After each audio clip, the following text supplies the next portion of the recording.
So this video is going to be about Hudson Street.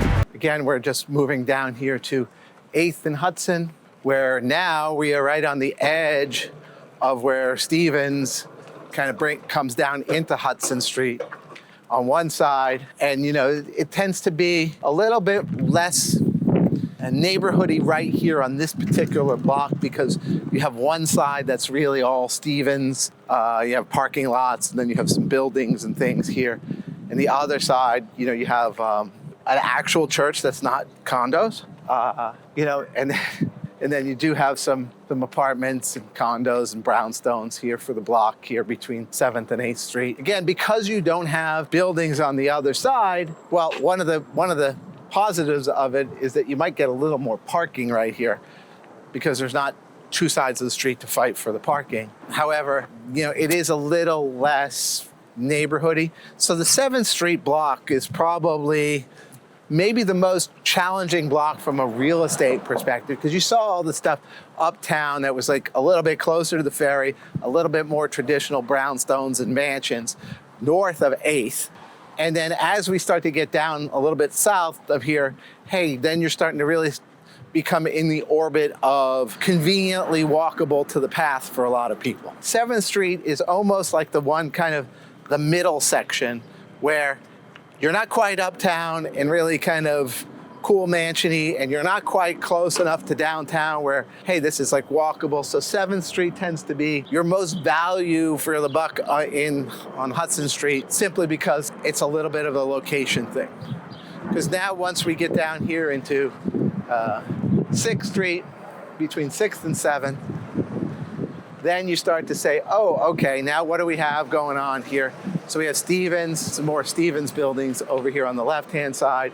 And then as you kind of get over here too, you've got some really cool brownstones here on the right-hand side. And also the other thing is that like about 7th Street and Washington is where most of the retail really starts to pick up again, heading towards the path. So once you get to the 7th block between say 7th and 9th or 10th, the retail dies down just a little bit. So even just being over here on Hudson Street, you tend to have a little bit more access to the retail. Also on the other side, you have these particular homes. You tend to get a little more on the, they tend to have some carriage houses in the back. So there's a little cobblestone street on the back side of this. So this is Court Street. This is on the back side of Hudson Street. And as you can see, this is where, you have these little carriage houses.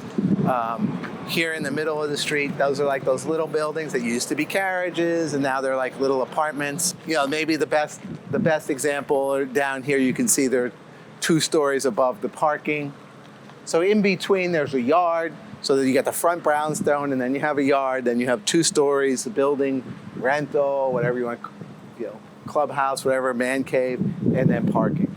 So that's what happens with the carriage house. In this neighborhood, you could be 5 million, 6 million for something like this, but try to get that in Park Slope. I dare you. So we're here between 5th and 6th on Hudson Street. You have more Stevens on the other side of the street. And again, you have some traditional brownstones here on the western side. You even have a fraternity house from Stevens right here in the middle. I don't know how long this fraternity house is going to last, given the value of the property, and who knows who owns it and that kind of thing. But there are a couple of them here and right across the street from the university. I'm sure that, as you see, they keep them pretty clean and neat, so it's not quite that there's a problem there with the fraternities given some of the other homes here. But it's probably not going to be there in 10 years if I had to guess. Then you have, these are apartment buildings here. I've been in these apartments. They're really cool. They're pretty good. If you can get into one as a rental, I think it's a great location, a great price. Some of them need a little bit of TLC inside, but they are really, really cool, old world, a lot of space. I think for the right people, that if you're willing to put in as a tenant your own money and your own sweat equity, you could stay there for a long time and be really, really happy. Again, you have more of these brownstones here. 5-6 million for a renovated one with a carriage house is the going rate right here. And then across the way, you have some more of Stevens, some of their big auditorium, as you kind of go into their campus. This is really the southern end of their campus, so The campus is really only about 5-6 blocks long, and then it's a couple blocks wide as well. But as you can tell, even walking down Hudson Street, Stevens it's kind of separate from the city, even though it's a cool university. You don't get that like real integration into a community like you might in some of the big college towns. It's very much, you could be here in the whole rest of Hoboken and almost never knew that Stevens is there, except for all the college kids. You might not ever know that, honestly, the difference between the college kids and some of the post-college kids who live here, you might not even know that as well, because they all just kind of, you can't tell whether they graduate or didn't graduate, that kind of thing. On the left here, or on the east side, between 4th and 5th, another park, got a great Little League field on that park there. It's one of the best in the whole country because you got a view of Midtown Manhattan while you're playing Little League. True story, the first female Little League player was right here in Hoboken. So definitely a Hoboken first is having the first female Little League player. That's a big deal here. And again, that's a great place to have your kids play Little League. They take it very, very seriously, more so than, there's not a lot of AAU or travel baseball in Hoboken. It's just hard to travel is all it is. And then as we kind of wrap up the 4th Street in Hudson, there's St. Peter and Paul Church here. It's a member of, there's 4 churches that kind of all are part of the controlling group that manages Hoboken Catholic, which is the K through 8 school, Catholic school here in Hoboken. 3rd and 4th on Hudson Street. Once you get past the park, it definitely starts to change here. So you have Marine View here, which is affordable housing, kind of a thing, with a parking garage in the middle and 2 buildings here to take up the whole block on the east side, and then on the west side you have a number of buildings that have been converted to condos for the most part. But as you can tell, you've kind of lost a lot of the neighborhoody feel of mid and uptown Hoboken. So there's uptown Hoboken, that was big buildings, neighborhoody feel, and then from about 10th down to really about 5th, you had more of the brownstone-y feel, and then as you kind of get down here into the 4th and towards the path, it's a little bit of a mix, but a lot less of a neighborhood and more of a convenience feel. So you have some garages, and again, you do have some condos and some buildings that have been converted, but it's not the same. This is convenience. So that's what you're getting from 3rd on down. If there are condos to be had on Hudson Street, it's convenience because there are a bunch of rental buildings and garages and commercial spaces. As we kind of roll down here much closer to the path and the commutability, as you'll see, especially as we get into the next few blocks. We're heading between 3rd and 2nd on Hudson Street. And it's a lot more like it's the same as it was 3rd to 4th, really. You have a combination of buildings on the right-hand side that are more converted buildings than brownstones, a lot more condos, some rentals in there. And then on the left-hand side, you have some rentals and some giant parking structures that are city-owned. The city-owned parking structures, if you can get a spot in one of them, the deals are pretty good. There's a lot of buildings, especially some of the older buildings and condo buildings in Hoboken. Their owners have spots in some of these city garages already, like that converted church that I was talking about, I showed you before on 8th. A lot of the owners have spots here in one of these city garages. I'm not really sure how that all came about, but I'm sure it was back in the day when they were doing the conversions and they needed some spots and the city was willing to sell them, because the city wasn't as populous and the spots weren't as sought after. So they're almost like needed spots, but they do pay a monthly rent to them. And then as we kind of continue down here, again, some more apartments, condos with some retail underneath. And then on the left-hand side, you have more apartment buildings these are rental buildings. Again, they're convenience. There's a Jersey Mike's there. The funny story about Jersey Mike's is that before that, it was a really famous deli. And then it literally took them about 3 years to convert a deli to a deli here in Hoboken. But people love the sushi lounge. If if you're into sushi, Sushi Lounge is a place you definitely want to check out. Again, as we kind of come in here to Second, and between Second and Third, and Hudson, as we're heading to the path, it's a little more urban in that kind of feel versus residential. This used to be a Bank of America building. I'm sure it's slated for development at the moment. And then, on the east-hand side of the street, there's more parking garages, although I believe they are slated to knock that one down and make it a much larger parking garage with some affordable housing units on top of that. Here on the west side of the street, again, you have the Hoboken Police Department here on the corner of 2nd and Hudson Street. So if you ever need the police, 2nd and Hudson Street is where you can find them 24/7, 365.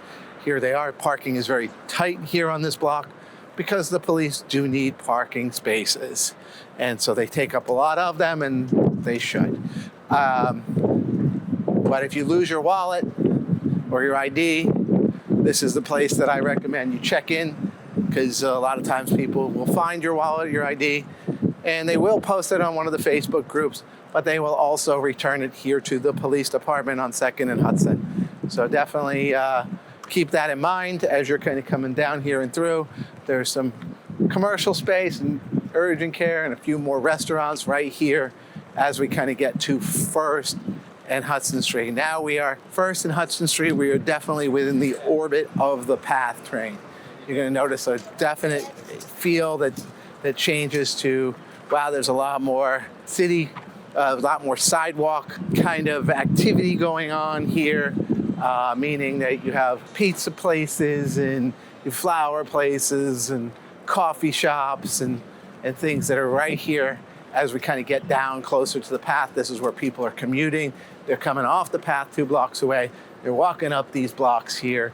So, the things that they need, like flowers for Mother's Day coming up, yogurt places, Baking Mama. They have award-winning cookies here. The Baking Mama has award-winning cookies. I would check those guys out. But again, here you have coffee shop on that side. You have Starbucks on this side. You have another coffee bagel shop over here. You have another coffee shop on the other side. So you can imagine, like, as we're walking down Hudson Street here, we're in the center of the path. There's banks and there's coffee shops. There's everything that you could possibly need. You'll notice as we kind of get down, now we are right here within a block of the path. You're going to see that up here towards the next block, this is where all those shuttle buses from all the buildings stop and drop off and pick up people from where we started the journey, up at the Hudson T building, with the shuttle buses that they have up there. Well, guess where they end up? They end up from there all the way down here, down at the very south end of Hoboken, right by the PATH train. And, as you're right here off of the path, you have bars, you have restaurants, you have quick grab and go food, you have bike parking, you have city bikes, you have taxis, you have everything you think you would have right here at a bustling PATH stop. This is the hub of the transportation of Hoboken right here at the PATH stop. City bikes, shuttle buses, the Hop, which is like this Hoboken shuttle bus kind of a free thing that goes around, and you have your taxis, you have your Uber pickups. That right there, those little green roofs, that's where the PATH train is. The buses are right behind it, and behind that are the trains for New Jersey Transit that take you to various parts of New Jersey. So this is like really from here, the PATH stops into Manhattan. It's 8 minutes to Christopher Street. From here, 16 minutes to 32nd and 6th. So from here, this is where a majority of the Hoboken residents who commute into the city, they love taking the PATH. It's easy, it's quick, it'll get you there. You can also take this down to the World Trade Center. You take the PATH, and slightly longer to the World Trade Center than 8 minutes, but I think it's more like 12 minutes or so from here to there. And it goes through Jersey City. So where you see that giant clock, which is kind of one of the famous things in Hoboken, the Lackawanna train terminal, that's all being redone. It's going to be an open air market. There's going to be shops and restaurants there. That's in the process, as you can tell with all the fences and everything. They're really starting to do some things over there. It's been a long time in the making, but when it's done, it's going to be great. It's going to be like this whole cool retail center. And then as we kind of get to the very south end of Hoboken here. You can see all those tall buildings on the other side. That's Jersey City. That is really the main difference between Hoboken and Jersey City is right there. See the size of those buildings. If you want to live in a giant high-rise on the water, that's Jersey City. If you want to have more of a kind of low-rise, mid-rise feel, walkable town feel, that's Hoboken. So that's kind of the definite juxtaposition of the two. But you can get to Jersey City through the train station, walking along the water. There's a light rail stop on the back side or on the south side of the train station that will take you to the very western part of Hoboken. So we are on the very eastern part, on the very western part. So there's a stop at 2nd Street and 9th Street. So if you are commuting to the other part of Hoboken, you might just take the light rail shooting over there. The light rail will also go into Jersey City all the way to Bayonne, which is a long, long